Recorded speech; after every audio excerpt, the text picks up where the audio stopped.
Howdy folks, Franklin Day back here again on YouTube. Today I'd like to post another card model build I've done.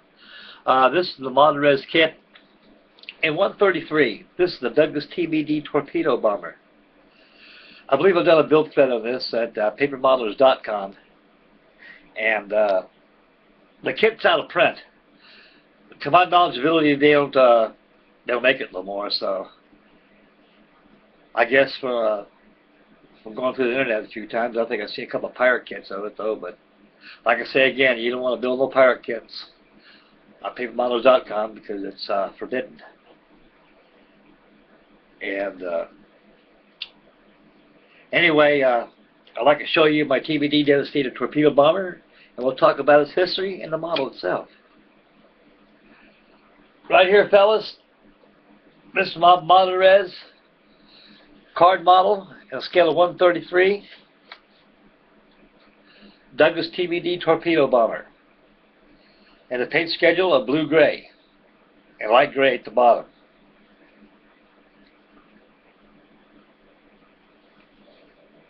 Give a little fast walk around. You got a full detail cockpit. You got a 3-man crew here this thing is suited with. You got a tail gunner, a bomb aimer, and pilot. You got a full detailed cockpit in here. There's a front view of it. Prop spins. That's about all it works on it as a prop. The tires again are made out of cardboard disc, turned on a lathe. This is all paper, folks. All paper. There's no aftermarket parts in this kit because they don't make anything. This is a big airplane, as you can see. The TBD Devastator had a wingspan of 49 feet. This is about 6 feet shy of the Avenger, the TBF. Here's a profile of the TBD Devastator Torpedo Bomber. The paint schedule on this is all blue-gray with light gray at the bottom. The stripes in the tail and the roundels with a star meatball is all 1941 up to 1942. After the Battle of Midway, these were admitted on all naval aircraft. The Navy was experimenting with grays and blues back in those days.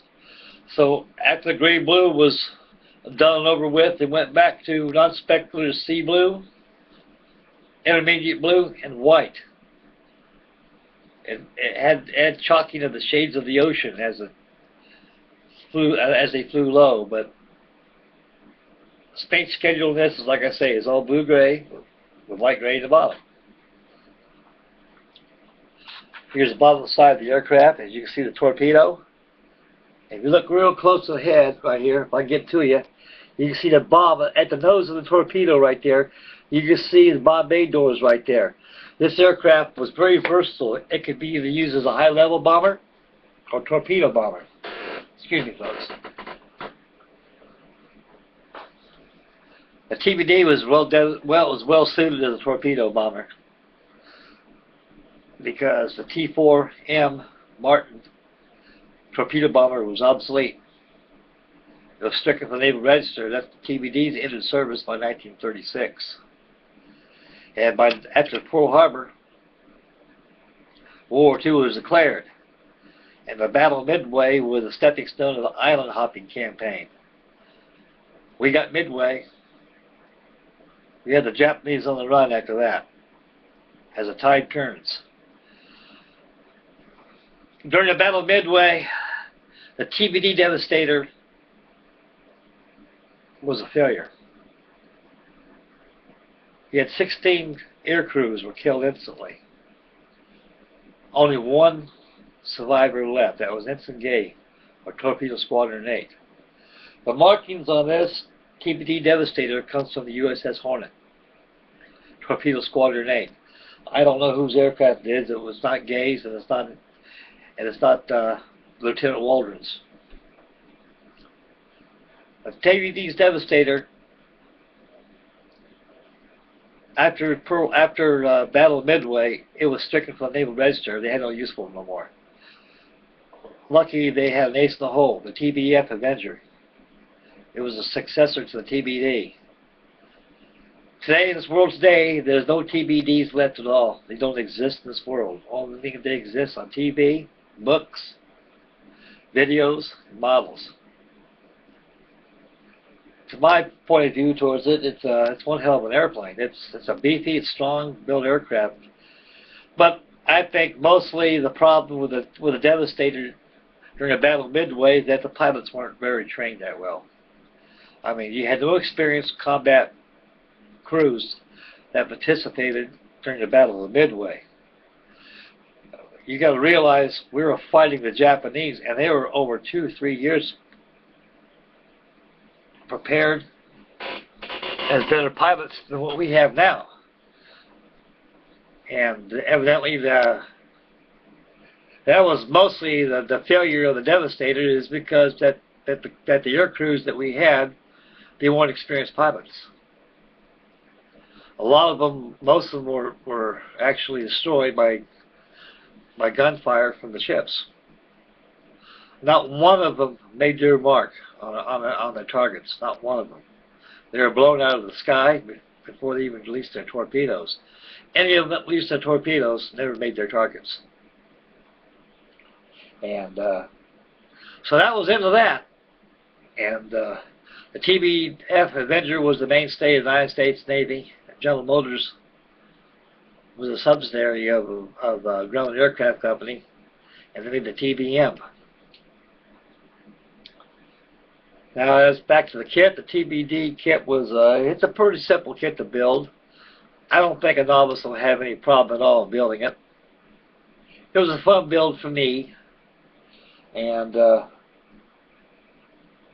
it makes a good collection, 1/33 scale. And I'm pretty happy with it. There was no fit issues with the kit at all. The kit went together quite well. The cockpit detail is very detailed. I really enjoyed that. And there's no options on the kit, like folding wings and such, but they can be made by the builder. As I mentioned on my comment build, every time you tackle a card model, it kind of opens up doors. I mean, if I really slowed down a couple notches, I could have made these wings operable, make them work up and down, you know. And I could have dropped some flaps on and everything, but I just built it as per kit. And I'm happy with it, though. The experienced builder should have no problem. Like I say, the kit's totally out of print. I don't think they make it anymore. The only way you'd be able to get them is through Pirates kits. They're okay as long as you don't build them on papermodeler.com, because it's forbidden. They don't mind if you build them at home somewhere like that. If you want to post it, you can post it on there as a complete built kit. They won't say much. They won't say anything, but something they're kind of funny about pirate kits. So I like to stress one more time again that papermodelers.com is a wonderful place to go. And to me, it's the best website there is. And you got to abide by their policies. You know, that's their beliefs. And like I say, I salute them. But anyway, back to the kit. There's nothing objective about the kit that I can see. It's a very decent kit. Very strong, too. Well, folks, looks like the hands of time is giving me the time to get out the air, in other words, they'll cut me loose. And I'd like to thank you, everybody, for viewing my YouTube presentations. I'm getting a little better at this, and hopefully in 2 more days I'll have a webcam right here, and you can be able to see a lot more better of my models, and perhaps you'll see me in action doing my job. Right now I'm a greenhorn, I'm beginning all this stuff. I get tongue-tied a lot because I don't know what to say. I'm not used to talking to myself, even to a webcam, but like my wife says, just act yourself and we'll come out all right. So anyway, I'd like to thank everybody for tuning in on my video, and please subscribe, and may God bless, and we'll see you next time. Bye-bye, guys.